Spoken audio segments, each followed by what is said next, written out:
is the new radio.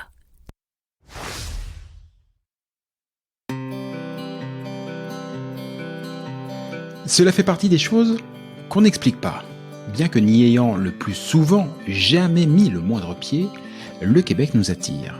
Et peut-être que c'est votre cas. Peut-être même que, comme des milliers de Français chaque année, vous envisagez sérieusement d'aller y poser vos valises pour quelques mois, pour quelques années, pour toujours, qui sait. Mais si en avoir envie est la condition première pour réussir votre expatriation, c'est aussi, et de loin, la plus facile. Quelles études, quel travail, quelle région, quelles écoles, quelle durée, quid de la santé, quid de ma retraite, quels seront vos droits, mais aussi quels seront vos devoirs. Et au-dessus de toutes ces questions règne la question fil rouge de tout immigré au Québec. Comment obtenir le permis de séjour dont j'ai besoin? Et puis d'abord, lequel est-ce? Au fur et à mesure de votre projet, d'innombrables questions, des doutes, mais aussi des grandes joies et de belles espérances vont vous submerger. Alors, à l'image de ce que Christelle Colling et ses équipes font au quotidien au sein de l'organisme, ce podcast est justement là pour vous aider, pour vous guider, pour vous informer, parce qu'ensemble, on partage le même objectif, Objectif Québec.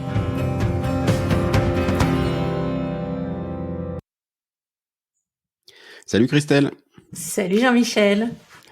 Aujourd'hui, 6e épisode d'Objectif Québec, le podcast. Et je te propose de jaser d'un point qui me semble aussi essentiel que sous-estimé, les différences entre le Québec et la France. Première question, c'est si différent que ça? C'est vraiment différent. C'est-à-dire que la différence, il y en a pas qu'une, il y en a plein, et il y a des experts en différences culturelles, mais c'est vrai que j'ai toujours pour habitude de dire qu'on ne va pas au Québec comme on change de département en France, pour bien prendre la notion que on va vraiment arriver sur un pays étranger et avec une culture qui est plutôt quand même nord-américaine que française ou européenne. Ouais, et puis tu faisais la comparaison avec un département français. Ça nous amène au premier point, tout ce qui est de l'ordre de la mesure, et j'allais dire de la démesure du Québec, pour donner des points de repère. Le Québec, c'est grand comme 2,7 fois la France. Une paille. Et pourtant, c'est presque 9 fois moins d'habitants. C'est 8 millions d'habitants. On a à peu près 70 millions en France. Juste pour donner une échelle de grandeur, la seule région parisienne, c'est 11 millions d'habitants. Donc un pays qui est presque 3 fois plus grand, avec 9 fois moins d'habitants, ça change 2-3 trucs au quotidien. Effectivement, c'est pas comme changer de département. Non, c'est ça. Puis les Français, quand ils pensent au Québec, aussi pensent à Montréal ou Québec. Justement aussi pour ça, je pense qu'il y a un peu une peur de ces grands espaces. C'est ce qui attire un petit peu. Mais c'est aussi ce qui fait que les Français vont peut-être pas trop en région parce qu'ils se disent qu'il y a rien en fait au Québec. Donc tu vois beaucoup de Français se concentrer à se dire on va aller à Montréal ou à Québec. Mais il y a dans les autres villes, justement, ils vivent très très bien et il y a des écoles, il y a du travail, il y a une vie normale. Mais c'est vrai que ça fait un petit peu peur aux Français, c'est une appréhension quand même. C'est vrai, et il y a aussi une vie culturelle. Il y a plein de... Bon, moi qui vis au Québec aujourd'hui, je fais partie de tous ces gens-là qui ne connaissaient que Montréal et Québec, hein, grosso modo. Il y a plein d'autres villes, et moi ce qui me surprend effectivement, c'est, oui, t'as raison, déjà, il y a des écoles, bon, c'est un peu le minimum syndical quand même, et il y a du travail partout, et partout, on est au plein emploi au Québec. Ça déjà, c'est une petite subtilité par rapport à la France. Et il y a aussi une ville culturelle, c'est-à-dire que tous les artistes québécois qui font la une ici, oui, bien sûr, ils passent à Montréal, bien sûr, ils passent à Québec, mais dans toutes les autres villes, même quand elles sont parfois que distantes de 30-35 kilomètres d'une de ces deux grandes métropoles, ils passent. C'est-à-dire que la vie est pas si différente que ça de celle qu'on peut imaginer à Montréal ou à Québec, mais à dimension d'une autre ville, avec un autre rapport humain. Ouais, t'as raison de l'évoquer parce que j'y avais pas pensé, mais j'ai fait la remarque plusieurs fois quand tu vois des personnalités comme Linda Lemay, comme les Cow-Boys Fringants qui viennent en France. Généralement, ils vont à Bercy ou à l'Olympia, et puis ça s'arrête là. tu les vois sur le territoire québécois, effectivement. Tu peux regarder, tu tapes Linda Lemay, j'ai vu passer quelque chose il y a peu de temps, dans une petite bourgade au Québec, et comme tu dis, elle en fait plein. Et ils sont très proches. Cette diversité culturelle et cette approche, c'est énorme, quoi. C'est-à-dire qu'ils se déplacent. Il y a une communauté qui est très très forte. Et toujours cette défense du Québec qui est marquée au plus profond des petits villages au Québec. Ah, ça c'est sûr. Ouais. Pour le coup, ils sont militants. Bon, puisqu'on parle des différences entre la France et le Québec, faut quand même rentrer à un moment donné dans le vif du sujet. La météo, c'est pas tout à fait la même. C'est pas la même, mais tu vois, c'est drôle parce que les Français évoquent souvent cette partie-là, se dire est-ce qu'on va être capable de surmonter le froid? Moi, je dis toujours que le Québécois, il a pas des prédispositions physiques meilleures que les Français déjà. Hein, donc on va relativiser. Et le Québécois, au mois de février, en a ras-le-bol aussi du mauvais temps. Hein. Ils cherchent aussi à aller dans le sud, et puis voilà, on les voit au Mexique, on les voit en Floride, on les voit partir aussi parce qu'ils en ont marre. Donc c'est pas tellement tant l'hiver, des fois comme le Français qui ne connaît pas se dit il va faire très froid. C'est la longueur de l'hiver. Le fait que ça commence, des fois on trouve un peu tôt. Fin septembre, début octobre, on tombe quand même déjà un peu dans le froid. Tu dis ça parce que je t'ai parlé de la météo tout à l'heure. C'est pour essayer de relativiser un peu, Jean-Michel. Mais non, je pense que c'est la longueur. Ça démarre tôt quand même, et c'est vrai que mars, avril, on n'en peut plus. On veut vraiment voir autre chose. Ouais. Tant que la dureté, quoi, parce que peut-être qu'à Montréal, tu le vois un petit peu moins quand même, mais une fois que c'est déneigé, on arrive à circuler quand même assez facilement. Non, sincèrement, c'est vrai qu'on circule assez facilement. Ouais. Les jours de tempête de neige, tu restes à la maison. Mais bon, ça arrive 3 fois dans l'année. Sur un hiver de 6 mois, effectivement, on circule plutôt bien. Et la température est à la fois très impressionnante quand on regarde le thermomètre, parce qu'on va passer une bonne partie de l'année en dessous les moins 15, avec des pics à moins 40. Et paradoxalement, je me suis moi surpris à sortir en t-shirt, peut-être pas, mais à peine couvert avec juste un sweat, un coton ouaté comme on dit ici, alors qu'il faisait moins 15 dehors, et sans me mettre à grelotter comme un fou. Le froid est très, très, très différent. Le froid est sec, contrairement à moi qui ai vécu longtemps à Paris. Paris, sous le crachin parisien, avec 2 degrés, la réalité c'est que j'ai plus froid qu'à moins 15 ici au Québec. C'est exact. Moi, j'ai accompagné des Québécois qui sont venus fin novembre, début décembre à Paris, où il faisait effectivement 1 degré, et ils avaient vraiment beaucoup plus froid qu'avec les moins 15 ou moins 20 à Québec.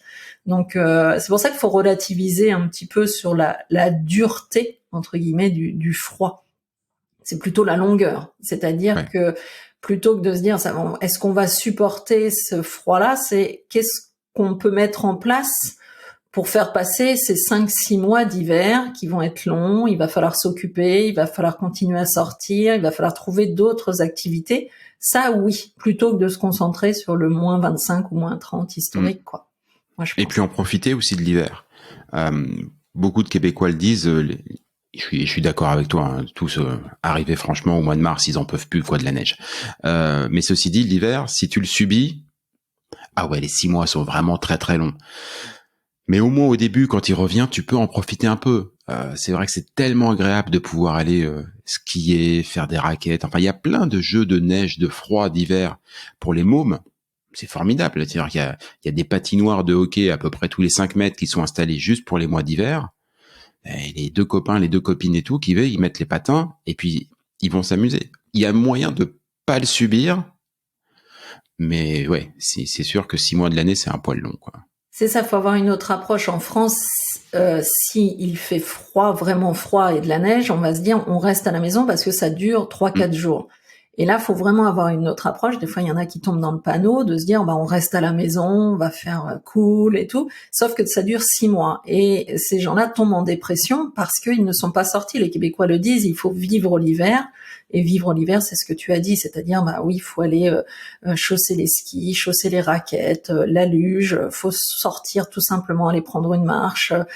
Il faut vraiment vivre. Il y a tellement de choses à faire par rapport à chez nous. Si à Paris il neige, on s'entend qu'il n'y a plus personne qui bouge. Mais là, c'est complètement différent. Donc, faut vraiment avoir une autre approche de l'hiver pour pas sortir déprimé au mois de mars, même si on peut avoir un petit peu marre de ce temps qui dure, qui est mauvais. Puis si vous venez en famille, no stress cette fois-ci, vous aurez ce qu'il faut pour finir votre bonhomme de neige. Voilà, à Paris, quand on va faire un bonhomme de neige, on commence la première boule, on se dit flûte, il plus assez de neige pour finir mon bonhomme, je rentre à la maison. Là, c'est tranquille, tu peux le finir, tu peux faire toute la famille de bonhomme de neige. Il y a ce qu'il faut. Une autre des différences, et quand je parlais en introduction de sous-estimation, celle-là me semble très sous-estimée, c'est la langue. On part du principe qu'au Québec, on parle français. C'est vrai, mais ceci dit, il faut quand même un petit temps d'adaptation. Oui, on parle français parce qu'on est issu de la même langue française, mais c'est vrai que moi je dis toujours, un Québécois parle québécois, pour nous français, et il va falloir ce temps d'adaptation aux Québécois. En même temps, ils parlent mieux français que nous, le vrai français en tout cas. Donc nous, on n'est plus habitués à ce vrai français, faut y retourner un petit peu, ça fait pas de mal. Mais c'est vrai qu'il faut un temps d'adaptation, l'oreille doit s'adapter, et puis ça dépend là où on se trouve aussi. C'est-à-dire aussi, parce que à Montréal ou plus haut dans le nord, c'est un peu comme chez nous aussi. On a des régions en France où tu parles berrichon, où tu parles corse, où tu parles alsacien. Nous, on défend très fort nos régions. Et au Québec, c'est un petit peu pareil aussi, suivant les régions où tu te trouves, des fois, il y a, même entre Québécois, tu les entends, ils sont capables de se dire, là, c'est un peu plus compliqué de les comprendre. Mais l'essentiel, c'est ça, c'est de ne pas avoir peur de poser les questions. Des fois, le français est un petit peu à se dire, j'ai pas compris, alors je reste là-dessus, ou je vais faire croire que j'ai compris pour pas avoir l'air bête. Et je pense qu'il faut pas hésiter de poser la question, de dire, en fait, qu'est-ce que t'as voulu dire, ou moi je l'ai compris comme ça, et ça permet de s'apporter une richesse mutuelle en tout cas. Ouais, c'est sûr. Il y a un autre truc sur la langue quand même qui moi m'a surpris et qui est peut-être important pour tous ceux qui vont venir ici dans une optique de travail et notamment de travail manuel. Les outils, tout ce qui va être de l'ordre de outils ou de la mécanique, ça n'est que de la terminologie anglaise. Oubliez votre perceuse et venez avec votre drill. Là aussi, il faut s'habituer un tout petit peu.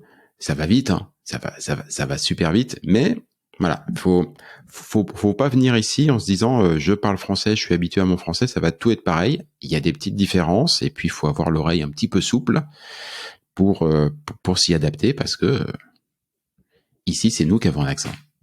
Oui, c'est ça, c'est déjà ne pas arriver en disant du québécois qu'il a un accent parce que déjà ça énerve un petit peu. Et oui. On peut se mettre à sa place. Alors nous on le fait sans arrière-pensée, sans méchanceté, et heureusement. Mais c'est vrai qu'il faut quand même faire attention à sa posture. Je parle toujours de posture parce que on peut faire des erreurs comme celle-ci qui nous semble basique en fait, de se dire avec votre accent on comprend pas.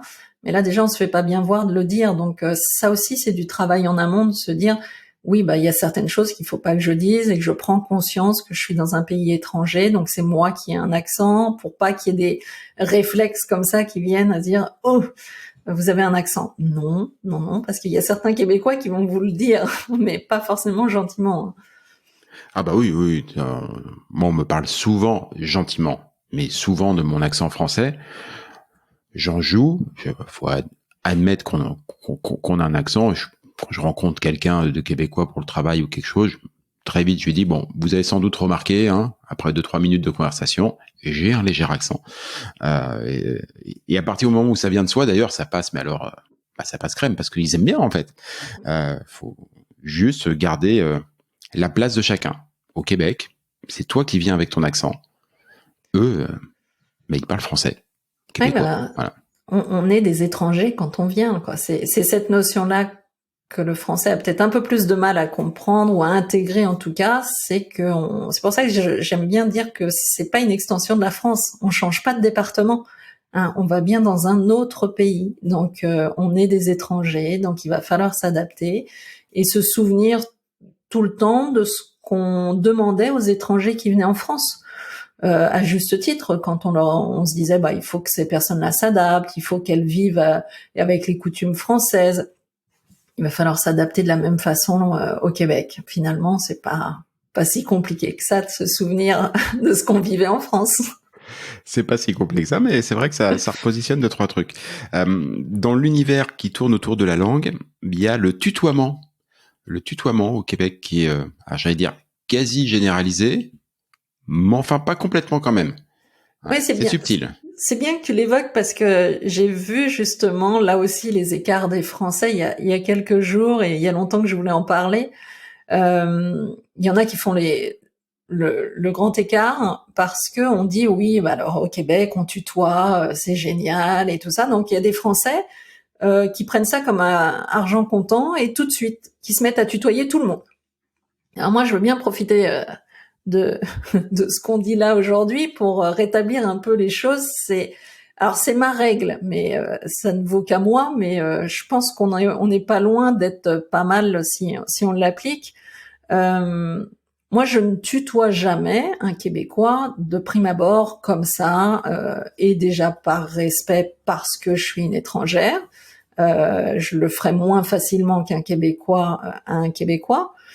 Et très vite, par contre, si je vois que c'est quelqu'un qui a à peu près mon âge et moins, je vais très vite lui poser la question de si ça la dérange pas d'être tutoyée. Généralement, elle va me dire oui et on part sur du tutoiement.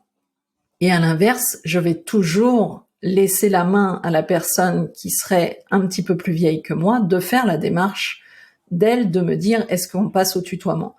Mais quand je vois des fois des Français qui par principe tuent à longueur de journée et surtout n'importe qui, que ce soit en face, appliquer le tutoiement, il y a des fois ça peut être un petit peu mal perçu aussi. C'est-à-dire qu'une personne qui est plus âgée que vous, tutoyée par un Français, pas sûr que ça soit apprécié de tout le monde tout le temps.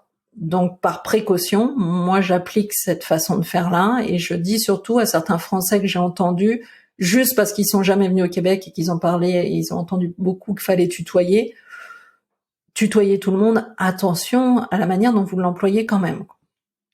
Cette règle et ces conseils sont vraiment excellents parce que moi, j'ai posé la question à une amie québécoise il y a pas si longtemps que ça, en disant, mais comment est-ce que tu fais toi au travail, et ainsi de suite, parce que des fois, souvent on tutoie, mais parfois on vous voit, et elle applique exactement ça. Non, ça me fait plaisir. Donné, quand elle est soit pour le boulot, soit en position, j'allais dire, minoritaire ou d'infériorité par rapport à l'âge, par rapport au statut social ou quelque chose comme ça, elle va plutôt laisser la personne en face faire la démarche, ou alors elle va demander. Voilà, si ça sert, voilà, mais elle va demander. Mais par contre, elle va certainement pas l'imposer. On regarde les informations ici. Quand un journaliste interviewe le Premier ministre, il lui dit pas tu. Hein. Non, c'est ça. Et à un moment donné, voilà. Non, ça me rassure, mais c'est une règle je pense, qui nous met à l'abri, en tout cas, si on l'applique. Ça peut pas faire de mal. C'est-à-dire que, au pire, si je me mettais à vous voyez quelqu'un qui veut tout de suite qu'on tutoie, va me le dire, et puis tant mieux. Mais il m'est arrivé de vous voyez des personnes un peu plus vieilles que moi, québécoises, qui n'ont jamais dit on va se tutoyer. Donc ça prouve que le tutoiement n'est pas aussi abordable que ça comme on voudrait l'entendre. Donc appliquer au moins cette règle-là, au moins c'est les bretelles de sécurité, on va dire. On passe de la langue et puisqu'on est en train de parler des comportements en fait des Québécois, le comportement en général. Il y a évidemment, je veux dire c'est l'image d'Épinal, mais c'est vrai, la bienveillance québécoise, la gentillesse québécoise. Ouais, ça aussi c'est une sacrée différence quand même. Oui, c'est une sacrée différence et là aussi il faut faire attention de l'interprétation qu'on fait de tout ça, de ces différences-là. Moi j'aime assez à dire il y a le constat qu'on fait des choses, de se dire il y a ci, il y a ça. Puis après l'interprétation et qu'est-ce qu'on fait, la manière dont on aborde ces choses-là. C'est-à-dire que oui, au Québec, c'est pas le monde des bisounours, mais s'il y a vraiment quelque chose qu'on veut aller chercher, c'est-à-dire la reconnaissance, la bienveillance, la sécurité, le fait d'être accompagné, de pouvoir s'élever, ça évidemment qu'on va le trouver au Québec. Mais attention, des fois aussi, il y a des Français qui font le grand écart en se disant oh bah ils sont super gentils, super cool et tout, donc c'est mes potes. Bah, pas forcément, justement, attention de l'interprétation qu'on fait, parce que la bienveillance québécoise, pour nous, ça nous fait beaucoup de bien parce qu'on la connaît de moins en moins en France. Mais attention, c'est pas parce qu'ils sont bienveillants qu'on devient amis. Comme s'il y avait de la bienveillance en France, effectivement, on peut se faire des amis facilement, on vient prendre l'apéro, et quand on vient prendre l'apéro, c'est que ça y est, on est quand même pas mal potes et qu'il y a de grandes chances qu'on s'invite à manger, etc., etc. Là, non, vous pouvez avoir une très grande bienveillance. On peut peut-être vous inviter un jour à boire un verre, mais de là à dire que on va devenir amis, ça va pas être du tout la même chose qu'en France. Donc, interprétation à mettre en mesure toujours. Hein. Et t'as raison, on va peut-être t'inviter à boire un verre, mais ce verre sera souvent partagé en terrain neutre. Dans un bar, dans les fameux 5 à 7.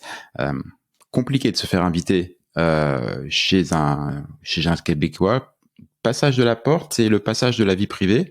Et c'est là qu'on voit bien que cette bienveillance, exactement comme tu le dis, cette gentillesse, c'est une gentillesse de prime abord, ça fait tellement de bien au quotidien, mais faut pas se tromper. C'est juste une gentillesse... naturelle. Qui facilite la vie, naturelle. Qui rend la vie quand même beaucoup plus agréable, mais on n'est pas devenu intime pour autant, quoi. Non, moi c'est pour ça que j'en parle, parce que j'ai vu des Français qui allaient faire des voyages d'exploration puis qui me disaient oh ouais, Christelle, si c'est cool, on est arrivé, ils sont trop gentils, on a fait ci, puis on a été, ils nous ont invités à boire un verre, puis ils nous ont dit qu'ils nous aideraient à trouver du travail et tout. Oui, mais ça c'est tout à fait québécois. C'est-à-dire que tu n'es pas tombé sur une personne exceptionnelle. Tu es tombé sur un Québécois. C'est-à-dire le Québécois va t'aider dans la rue avant même que tu lui demandes. Voilà, il va te faire beaucoup de propositions, de choses qui vont être bienveillantes. Mais ça veut pas dire que vous allez faire un grand chemin ensemble. Non, il y a une grosse différence d'interprétation. Faut faire attention. Tu viens de parler du travail. Ça fait partie des autres différences culturelles, me semble-t-il. On est en Amérique du Nord. Déjà, le travail ici, c'est un changement d'horaire. On passe aux 40 heures par semaine. Voilà. C'est un changement aussi de pratique, j'allais dire. Il y a une connexion au travail, mais une déconnexion au travail qui me semble ici beaucoup plus rapide qu'en France. Dis-moi si je me trompe. Oui, c'est ça. Et puis, je pense que les personnes qui vont au travail, la plupart, hein, on peut pas toujours généraliser, mais comme on le ferait pour la France, sont heureux d'aller au travail. C'est vraiment, ils vont au travail, c'est quelque chose d'important dans leur vie et où ils vont vraiment s'impliquer. Pour la plupart, c'est vraiment une grande étape. Donc, ils y vont avec joie. La preuve, hein, quand on arrive, on a beaucoup moins de vacances qu'en France, mais c'est peut-être parce qu'ils en ont moins besoin, parce qu'ils sont heureux de travailler. Donc, nous, on a 5 semaines et puis on veut des RTT et puis on veut encore. Certainement parce qu'on n'est pas si bien que ça au travail. Si on était bien, on réclamerait pas autant de vacances. Eux, je pense qu'ils sont foncièrement très très bien au travail. Ils aiment ce qu'ils font. Quand ils arrivent, c'est un pur bonheur de se mettre à travailler. Puis ils s'y mettent vraiment à 100%. Et puis ils sont contents de quitter parce qu'ils vont retrouver. Ils ont vraiment une deuxième vie à côté. C'est la vie familiale. Donc c'est vraiment une approche qui est différente de la nôtre. On est là aussi sur quelque chose de plus américain, anglais, mais très pratico-pratique dans le travail. Faut que ça aille vite, que ça soit pas compliqué. Et donc ça c'est vraiment différent de chez nous. Ouais, je me souviens. Je crois que c'est quelqu'un, un ami québécois, une amie québécoise qui me disait je reprends le travail. Après 2 semaines de vacances, et j'ai dû lui dire quelque chose comme bon courage. Ça et elle m'a regardé en disant mais c'est bizarre, toi dis donc. C'est bien que tu dises ça parce que je rebondis parce que bon courage en fait c'est très mal vu au Québec. Bah oui, très mal vu. C'est très mal vu. Alors je le dis, j'en profite à tous les Français parce que tous les Français disent bon courage. Bon courage au Québec, on dit bon courage quand t'as perdu quelqu'un, quoi. Ou quand t'es C'est ça. malade, que t'as un Exactement. cancer ou et c'est choquant pour un Québécois d'entendre bon courage. Alors que nous, c'est nos phrases de sortie. Hein. Au lieu de dire salut, on dit bon courage pour une journée de travail. Non, non, vous leur dites absolument pas ça. J'ai eu l'expérience un jour d'une dame qui était à l'accueil, une Québécoise, et j'étais venue avec un Français. Il repart, il lui dit bon courage. Je suis derrière, puis elle me dit mais on lui a dit quoi sur moi? Et bah rien. Elle dit non parce qu'il m'a dit bon courage. Et non, ça se dit pas en fait. Non. Il faut que ça soit grave. Il faut que ce soit grave, mais ça montre vraiment la différence d'approche. Quand tu le disais tout à l'heure, ils sont peut-être plus heureux au travail, ça fait vraiment partie du quotidien. C'est pas une souffrance d'aller au travail. Voilà, c'est pas la perception culturelle. Pour le coup, on est vraiment dans l'interculturel, est très très très différente. Les autres différences au travail aussi, c'est que les rapports humains au travail sont beaucoup plus factuels.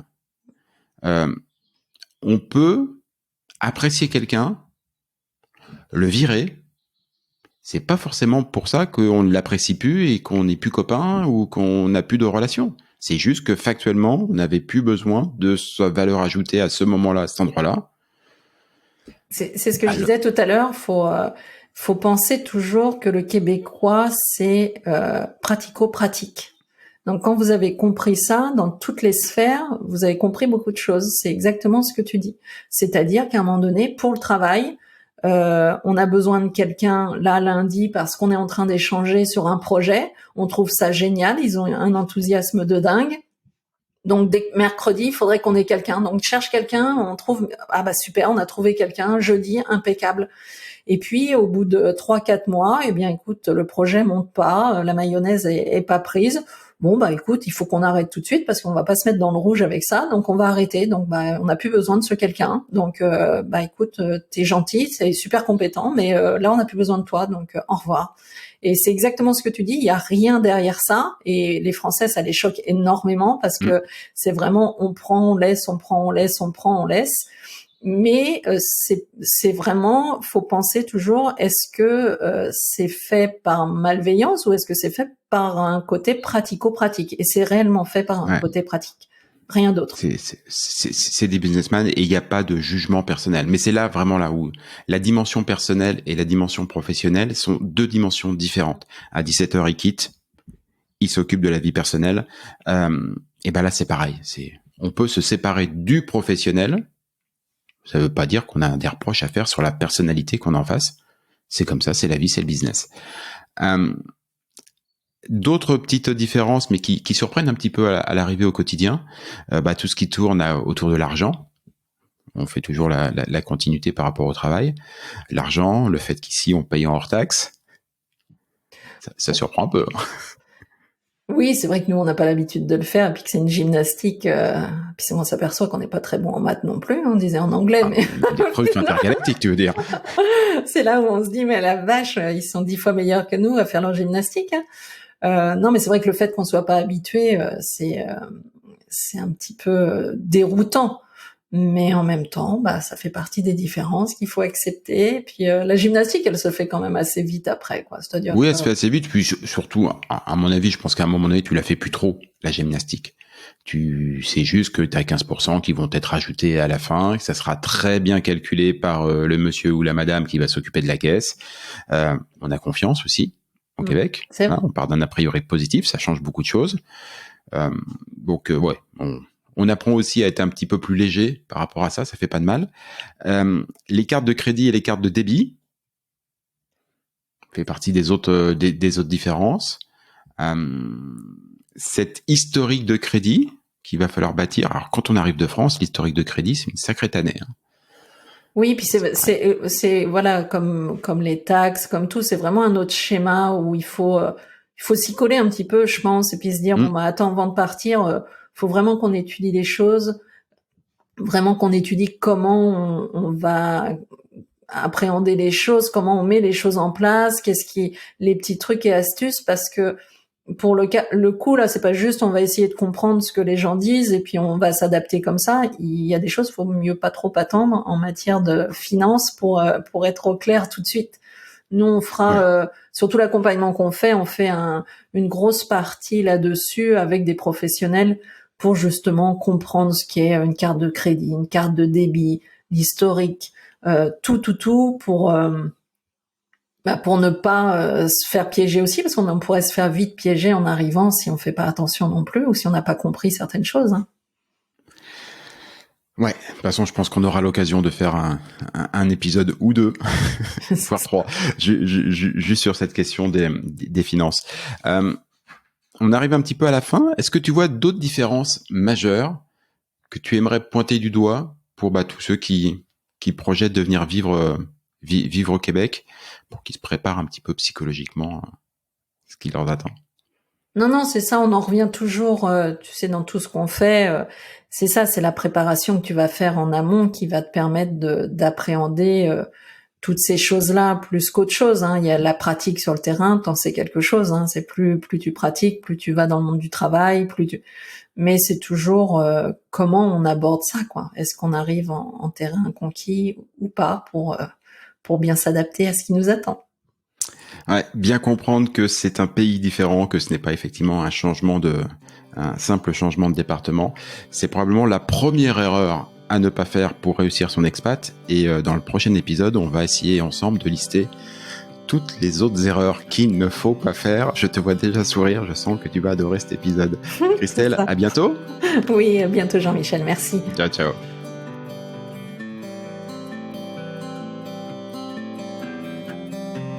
Objectif Québec, le podcast, c'est fini pour aujourd'hui.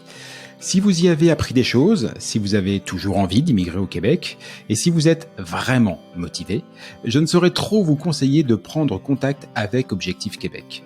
Avec leurs événements, leurs documents, leurs partenaires, Christelle et ses équipes vous faciliteront grandement la vie et, cerise sur la poutine, leur accompagnement est entièrement gratuit. Rendez-vous pour cela sur le site de objectifquebec.ca, objectif au singulier, Québec, tout ça en un seul mot.ca. Et sinon, pour en savoir plus et être certain de ne manquer aucun épisode, abonnez-vous à ce podcast, partagez-le entre amis et donnez-lui une bonne note, ça fait plaisir à Apple et Google, et puis nous, on va vous dire, on n'est pas fâchés. Rendez-vous sur un prochain épisode, et d'ici là, comme on dit au Québec, à tantôt!